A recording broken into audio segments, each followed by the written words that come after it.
Hello guys, how are we doing? Welcome back to my YouTube channel. I may be squinting a little bit because I'm still poorly and the light is beating away at my baby blues. So let us just push past it because we have got, yes again, right, I spoke about some discourse in the fashion TikTok world.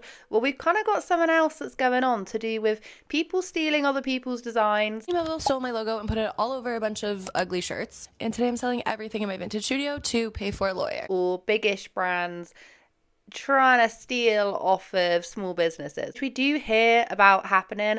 But with the beauty of TikTok nowadays, if something like this happens and that small business has a TikTok following, you best believe that it's going to become everyone else's business as well. Last time I spoke about discourse in the fashion world, it was between the Odd Muse, also this account called Please Don't Buy That. And she was basically calling them out and she was saying, hey, you're greenwashing and you are saying you're sustainable and you're all this and all that, when in reality, you're really not. You have this blazer that retails for $247 and it's acrylic. Amy, let's be so fucking for real here for a second.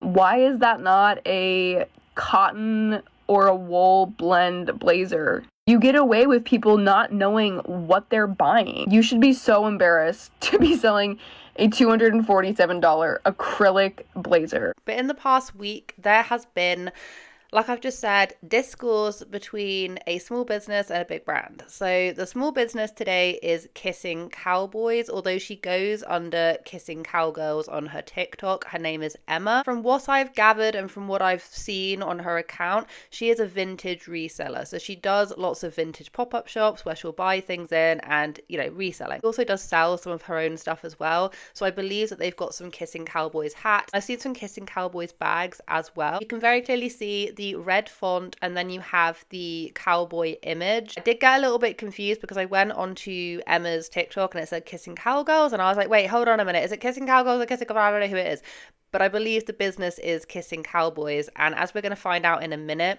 I came across this attorney giving her own advice through an attorney's lens on who would come out stronger in a lawsuit. She went and she double checked and yes, it is Kissing Cowboys trademark. Then also have Brandy Melville. I'm going to be honest, I have kind of heard of the name, but I've never gone on the website, never shopped there. What had happened is that Emma came on and she was like, there is this big company who has stolen my logo. Brandy Melville knocked off my small business and is selling this shirt with my logo on it. Like actually speechless because this logo, it's not like a font that I bought on Adobe. It's literally hand drawn. Me and my cousin designed it. She like drew out the letter. Also, this is the flyer that I made for, I think it was our first birthday party. Shameless. I'm literally livid because the shirt is ugly. Like my brand is on something that's ugly and being literally mass produced. Like Brandy is like a huge retailer. Like, they probably made tens and thousands of units of this shirt and it's going to be fucking everywhere. So they weren't even trying to be like secretive about it. It's literally called the Kissing Cowboys tank. Like my brand is Kissing Cowboys. This is our logo. That is like our whole, I'm speechless. I'm actually kind of shaking. Anyways, if you want to support my brand instead of Brandy Melville, we sell hats and tank tops are coming and sweatshirts are coming, so it's crazy. Okay, so Emma kicked up quite a lot of a fuss and I went to check this, she went to check this as well, and Brandy Melville have actually taken it off of their online shop. If we remember what Emma had said her and her cousin had actually designed the logo. Now I'm not entirely sure if they have designed the actual cowboy picture. She just mentions the font. So Emma's solution to this was basically to fight back because, I mean, I'd be pissed as well if I designed this really cool thing and then all of a sudden it's being ripped off by a big business. So Emma's solution was to basically do a huge vintage sale in order to be able to raise enough money to be able to get this lawyer. So Brandy Melville ripped off my small business's logo and put it all over a bunch of really ugly shirts. Here's the update on what's happening and how you can help. If you live in New York, I'm doing a vintage sale this Sunday. Everything's going to be $5 to $85 and all of the money is going to pay for a very expensive lawyer. I just got all this new inventory in from my wholesaler and it is so good. Second, if you're queer, I'm throwing a gay little party. If you want to buy a ticket and come party with me,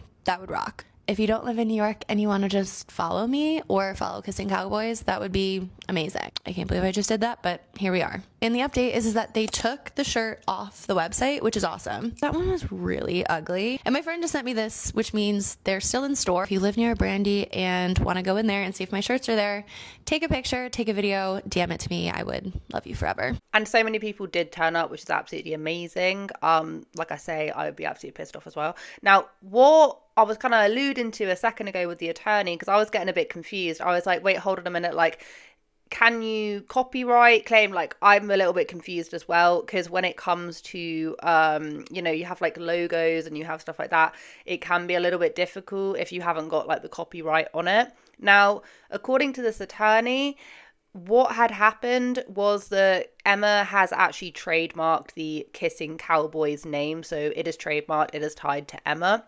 And what she essentially said is that Emma may not be able to go for it on a font perspective because it's quite difficult to trademark fonts, according to her. But what she could go for, which the attorney did say, pretty high success rate in that, is going for the fact that she is going for Kissing Cowboys when it is in fact trademarked to Emma. It's not a font that she downloaded off of a computer. It's actually a font that she hand drew. Not only that, this cowboy here showed up in some of the marketing that the New York Kissing Cowboys company has done for their brand. Here you can see a poster for a pop-up they were doing in New York, and you can see that it's the same cowboy, except Brandy Melville, not surprisingly, edited out the cigarette. Now, judging from the comments on Kissing Cowboys posts about this copying and this infringement, most people understand that this is bad and that Brandy Melville has ripped off this small business in New York. Now, Kissing Cowboys did something really smart.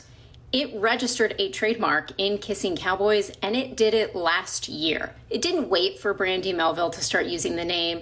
It had already done it. Now, that registration is an important development for Kissing Cowboys because that means Brandy Melville using the phrase Kissing Cowboys on a t-shirt like this could be trademark infringement.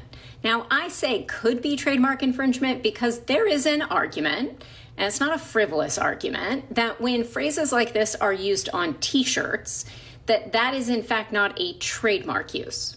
Trademark uses are things that designate the source of goods. So if I were Brandy Melville, I would be arguing, look, Kissing Cowboys doesn't designate the source of goods. Brandy Melville is the trademark and designates the source of goods. This is just stylistically something we put on a t-shirt. I would say that argument resides in a gray area, but there's an important reason why I don't think that's going to work for Brandy Melville here.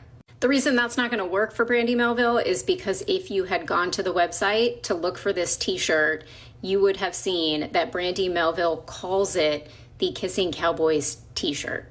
Doesn't call it the Brandy Melville t-shirt, or Brandy Melville names its clothes after, gives them female names. It doesn't just leave it as Veronica's t-shirt, right? It calls it such and such Kissing Cowboys t-shirt. To me, that's a stronger argument for a trademark use, and also implies that Brandy Melville is considering this use a potential trademark use of Kissing Cowboys. I saw reference to copyrights and whether this was a copyright issue. This could be a copyright issue, but not because of the font. Fonts aren't really protected by copyrights in the United States, and I think it would be a hard for Kissing Cowboys to get a copyright registration on the phrase Kissing Cowboys.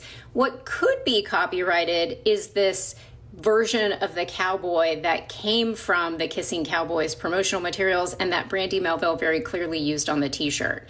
The reason that I say that could be copyrights is I don't know where Kissing Cowboys got that image from. I don't know if it's an image that they drew.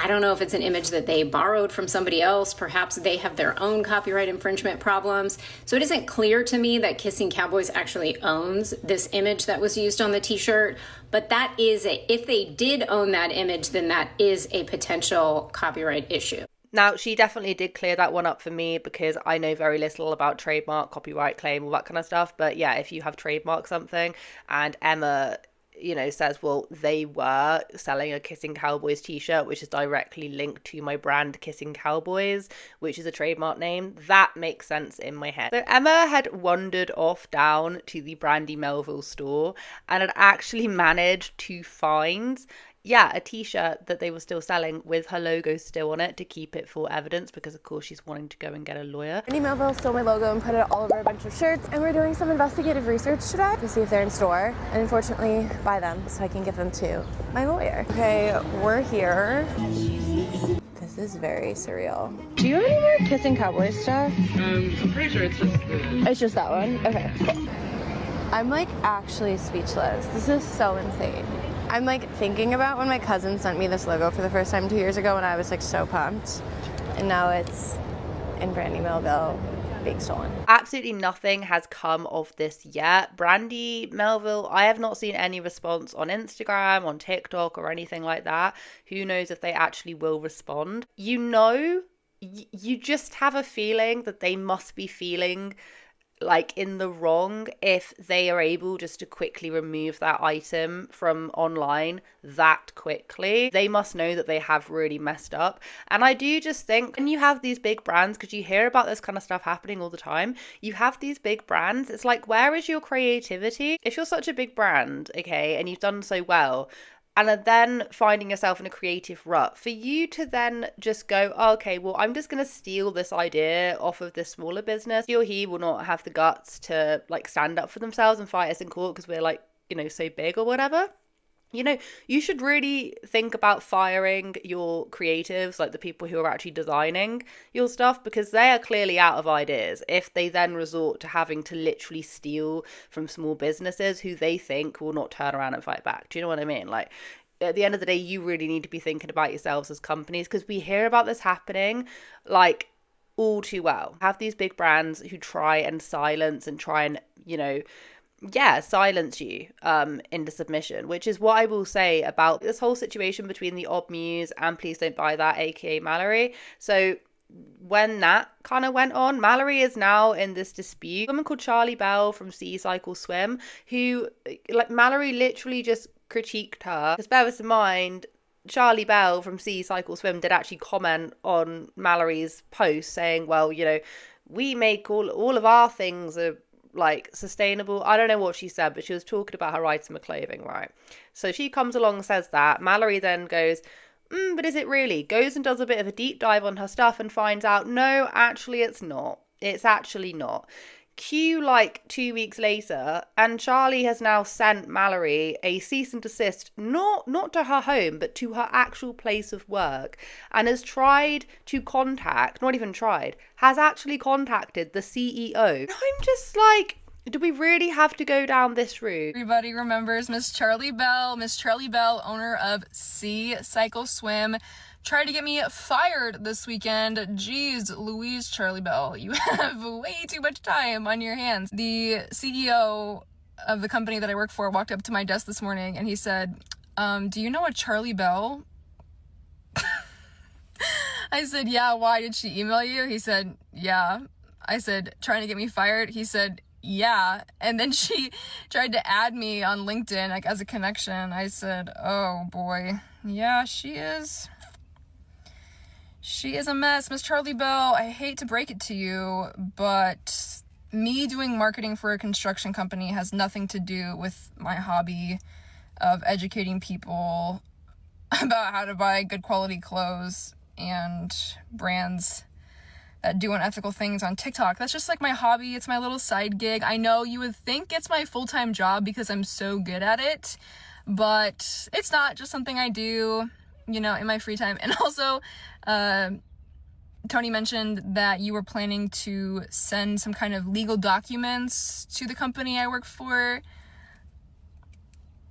I thought you went to law school. You're like not very, very bright.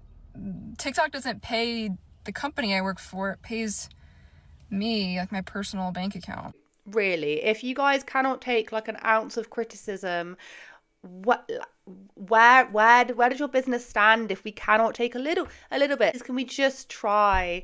Like, I don't get why people try and put themselves into these high positions in business and then basically shoot themselves in the foot because they actually either have, in this case, no creativity whatsoever and are just trying to leech off of small businesses, or they can't take criticism and they just end up like throwing their toys out the pram and sending cease and desist. They're basically throwing their toys out the pram, and we're seeing this all the time, right? The fashion TikTok, every single week there is something to do with it. But yeah, basically that's all I have to say about this topic of conversation. I will be really interested just to see if Brandy Melville, they will say something. Maybe they'll just pretend like this never even happened.